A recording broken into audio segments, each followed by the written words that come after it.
This man is Dr. McDowell, a professor of religion known for being a fervent Christian apologist. Recently, he decided to conduct a unique experiment. One afternoon, he visited a mosque near his residence in southern Orange County, California. With great confidence, he contacted the mosque's imam, introduced himself as a Christian apologist, and asked for permission to take a tour of the mosque. The imam warmly welcomed his request. On the agreed day, Sean arrived with his son. Upon entering the mosque, he was met with unexpected hospitality.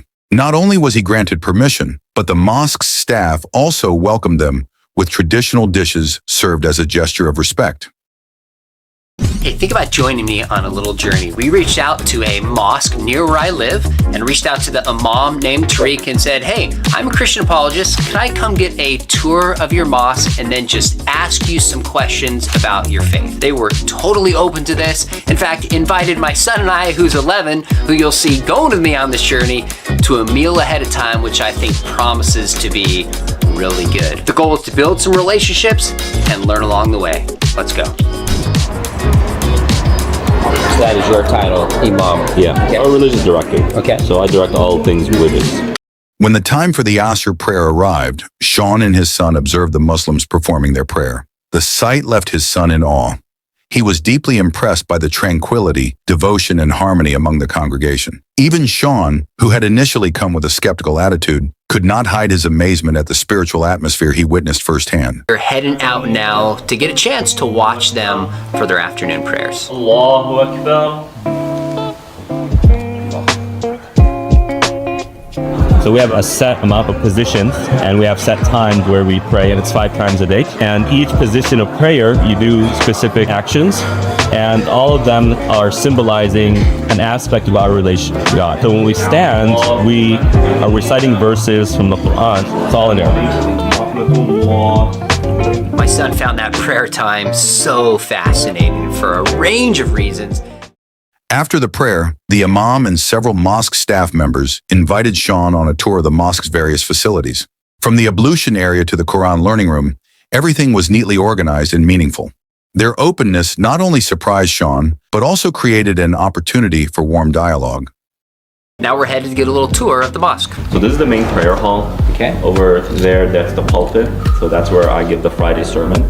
Like Christians, they have Sunday for Mass, we have Friday. So this is the Quran, all in Arabic. This is the compilation of statements and practices of the Prophet. So you have the Arabic and the English translation here. A lot of the English translations are really bad. Really? So if you come across something very strange, it's because the Might not one be translating didn't do the most thorough job. We'll go to the multi-purpose room. Right now it's set up for Friday prayer. Friday prayer, we get around 1,000 people between the 2 services. 1,000 people, that's a good amount. All right, this is our newest addition. This is the lounge. Wow, this is like a coffee shop for hanging out. Yes. Some rooms you might expect in a mosque, but what fascinated me is they're building a coffee shop, which is very similar to what many churches do to get people to just hang out and spend time there. The tour concluded with a question and answer session. Sean was given the chance to ask various questions about Islam, which the imam patiently answered. The discussion took place in a respectful tone, far from the heated debates he often encountered in other religious discussions. That day became a profoundly memorable experience for Sean and his son. He realized that there was much to be learned from openness, curiosity, and respect for others' beliefs.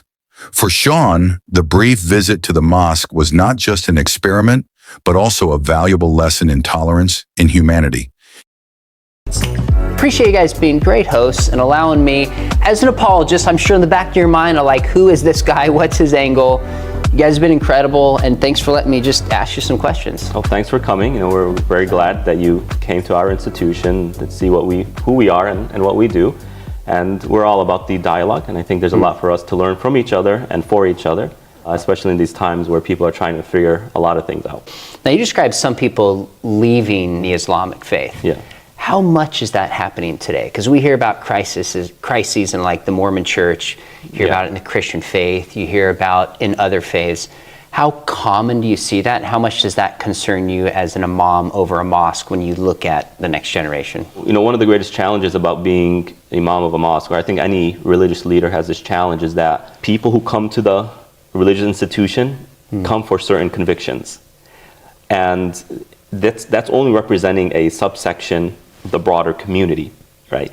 People who aren't very convinced aren't going to come. That's always a challenge that the religious leader needs to be aware of and find ways of truly grounding themselves with reality.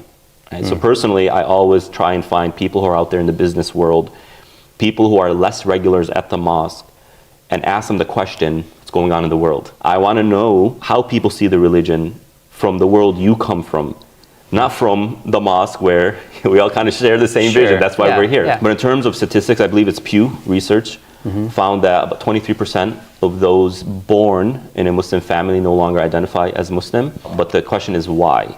What you find is that those families are very not practicing. So these aren't people coming from practicing families or families that have a relationship with their local mosque or the religion.